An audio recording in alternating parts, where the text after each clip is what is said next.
Within each of us,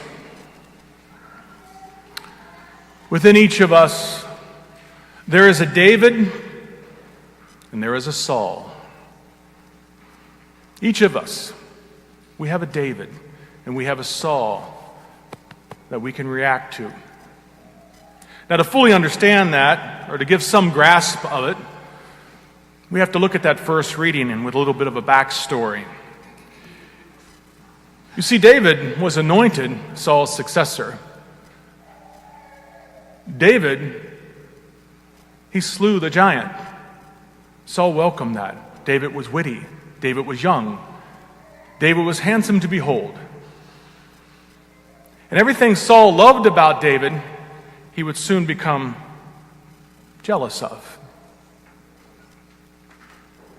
He would be angry,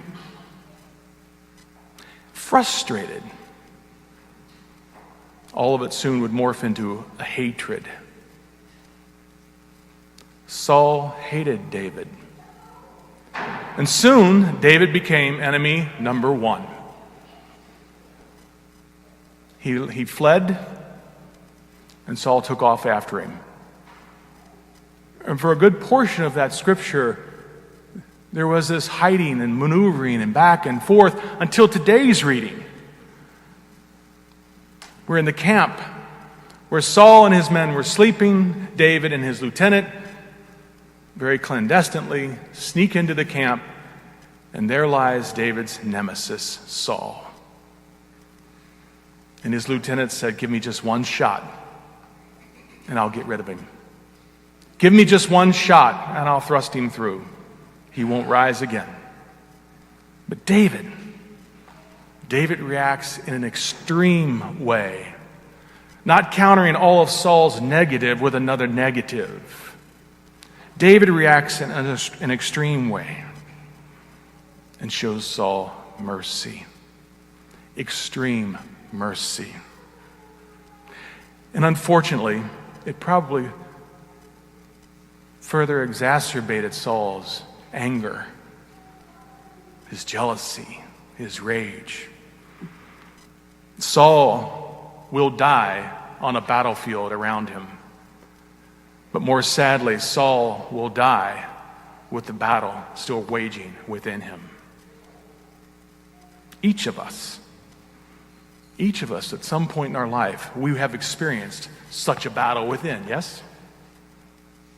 The frustration, maybe an anger, maybe some jealousy that could have morphed into a hatred. It's our egos.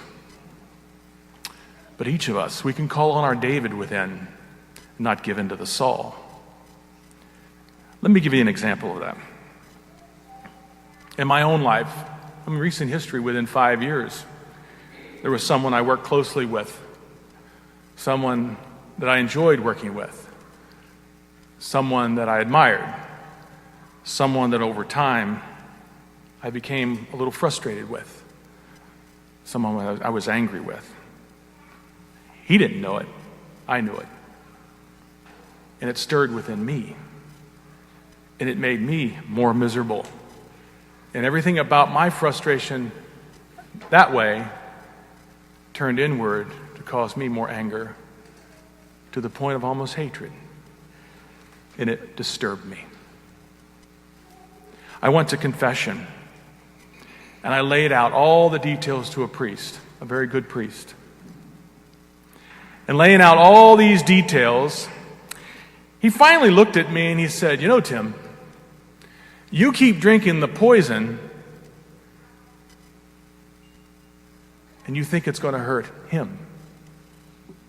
You keep drinking this frustration and you think it's going to hurt him." It's almost like I was drinking a cup of Saul and it was killing the David within me. And in that sacramental moment, it was like flipping a switch.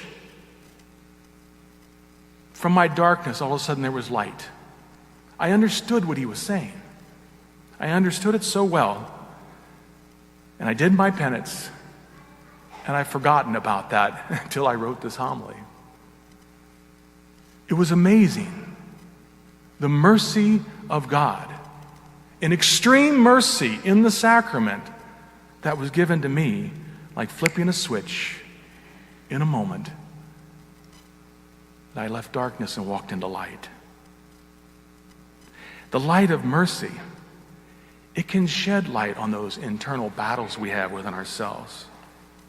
Because mercy is forever flowing. It's constant. But are we aware of it? In the gospel today, it's probably the most difficult passage for us to digest. Love your enemy. Seek the good of your enemy. Turn the other cheek. That's difficult to even understand. But to love an enemy, to turn the other cheek, it's turning on that extreme mercy of God within us to the other.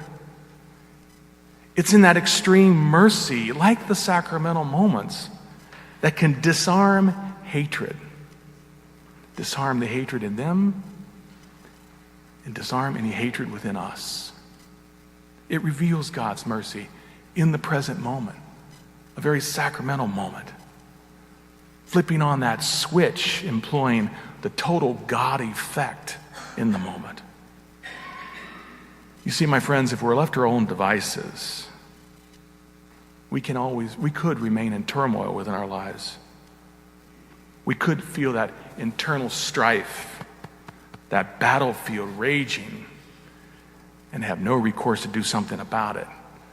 We could continue to drink the poison thinking it's going to hurt someone else. But we're called to live in the extremes. We're called to live in mercy.